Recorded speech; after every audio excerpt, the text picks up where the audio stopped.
Bertemu kembali. Seperti diduga, pengumuman Kumpulan Wang Simpanan Pekerja atau KWSP bahawa kemudahan iSINA dibuka kepada semua ahlinya yang terjejas pendapatan akibat COVID-19 pasti membuat ramai yang berpusu-pusu untuk membuat pengeluaran. Di Ibu Negara, cawangan KWSP Jalan Raja Laut antara yang menjadi tumpuan.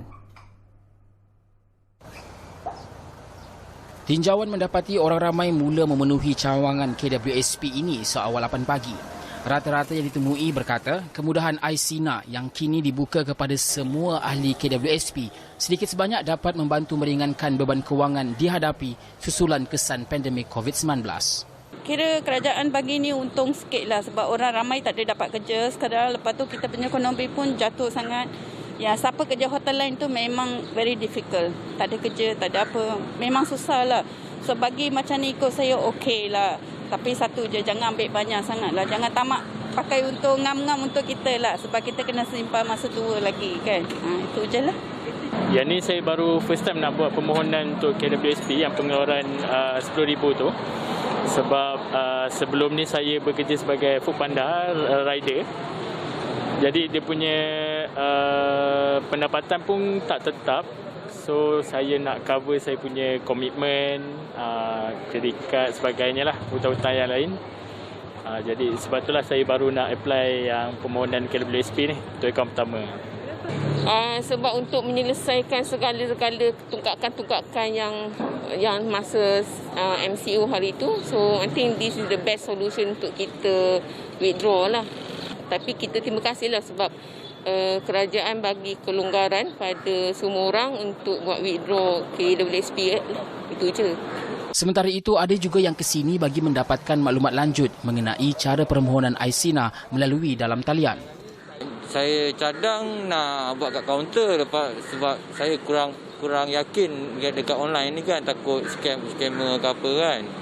So lepas tu bila jumpa staff diorang cakap boleh mohon online, tu yang saya buat online je. Sebab kita tak tahu walaupun dalam talian, sebab kita tak tahu arahan dia macam mana kan.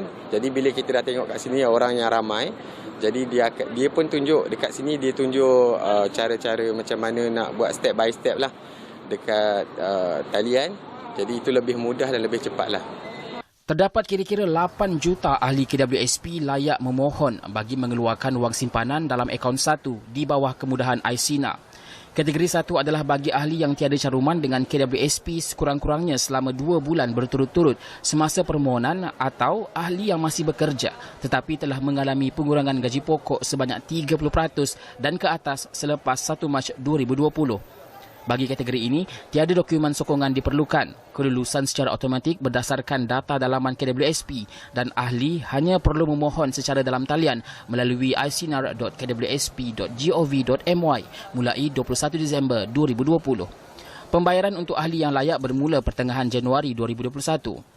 Manakala bagi kategori 2 pula, ia adalah untuk ahli yang masih bekerja tetapi mengalami pengurangan pendapatan keseluruhan sebanyak 30% dan ke atas, termasuk pengurangan gaji dan allowance atau pemotongan tuntutan kerja lebih masa selepas 1 Mac 2020, di mana pengurangan itu hanya boleh dikenal pasti melalui dokumen yang disertakan. Bagi kategori ini, ahli boleh memohon secara dalam talian melalui isinar.kwsp.gov.my mulai 11 Januari 2021. Untuk memastikan permohonan dipertimbangkan dengan terperinci, status permohonan akan dimaklumkan kepada ahli dalam masa 2 hingga 3 minggu selepas permohonan dibuat dan pembayaran akan dilaksanakan sebelum akhir bulan berikutnya selepas kelulusan diberi.